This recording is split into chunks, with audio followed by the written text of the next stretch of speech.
When you think of paragons of journalistic integrity, the National Enquirer probably doesn't top your list. But now that tabloid's reputation has reached a new low, thanks to an admission that the paper collaborated with Donald Trump's presidential campaign. Adam Riley has more. David Pecker and Donald Trump used to be tight, and you could see their bond in the pages of the National Enquirer, owned by Pecker's American Media.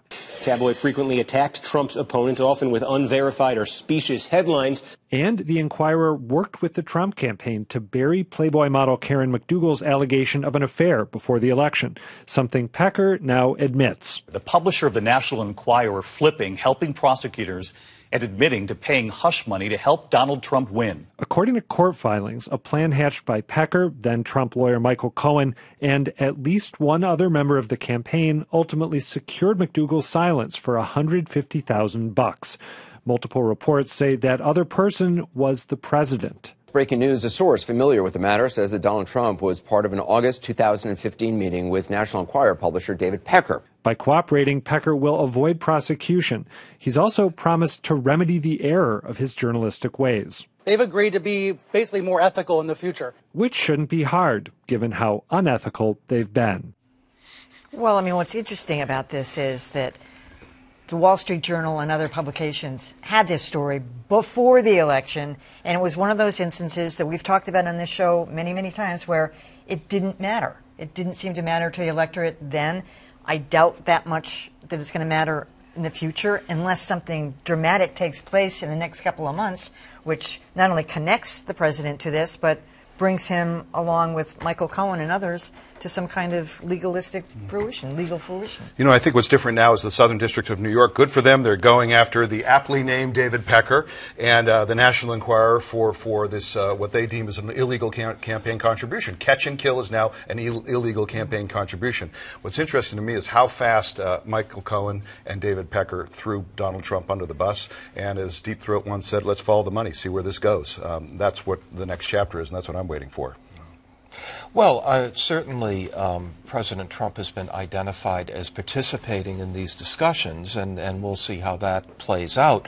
What's interesting about this is a lot of people may be wondering, well, where does the First Amendment figure into this? Isn't the National Enquirer free to do things like this?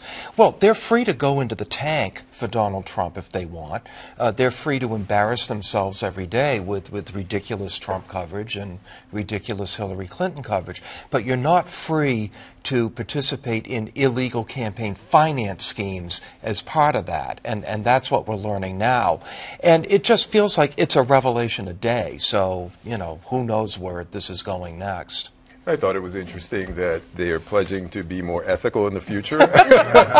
I'm not sure how they can succeed as a publication if ethics is their guiding light.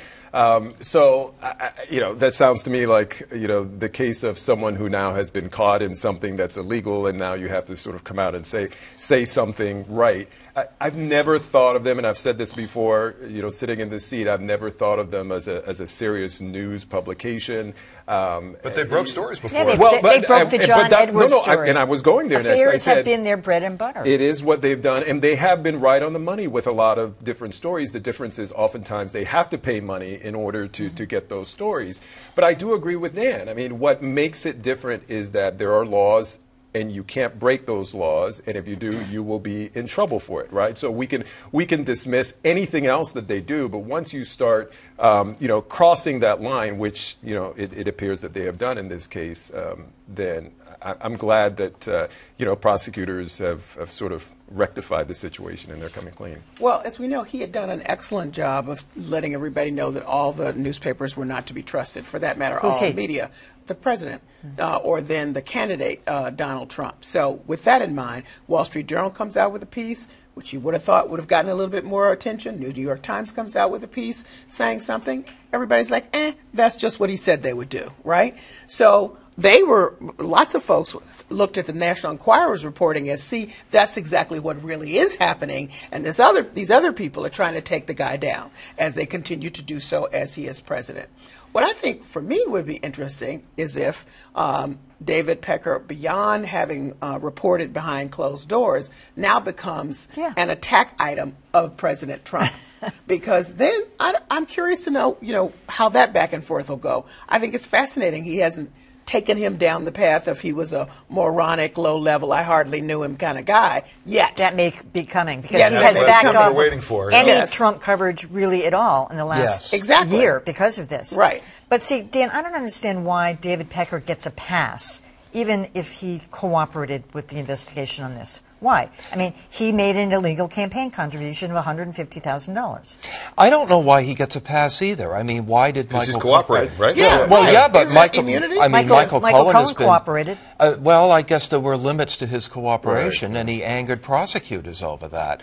It sounds like Mike Flynn is going to get off scot-free as a result of his cooperation. So this is the way that criminal cases are built sometimes. You give immunity to people in return for their testimony.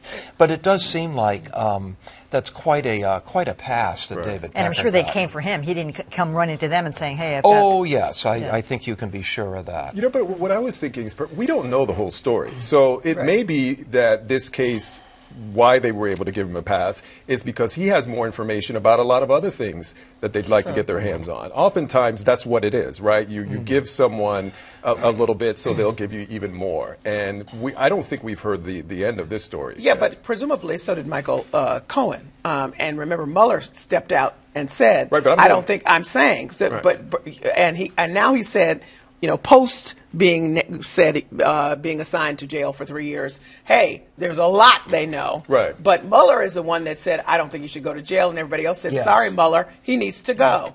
So we'll see.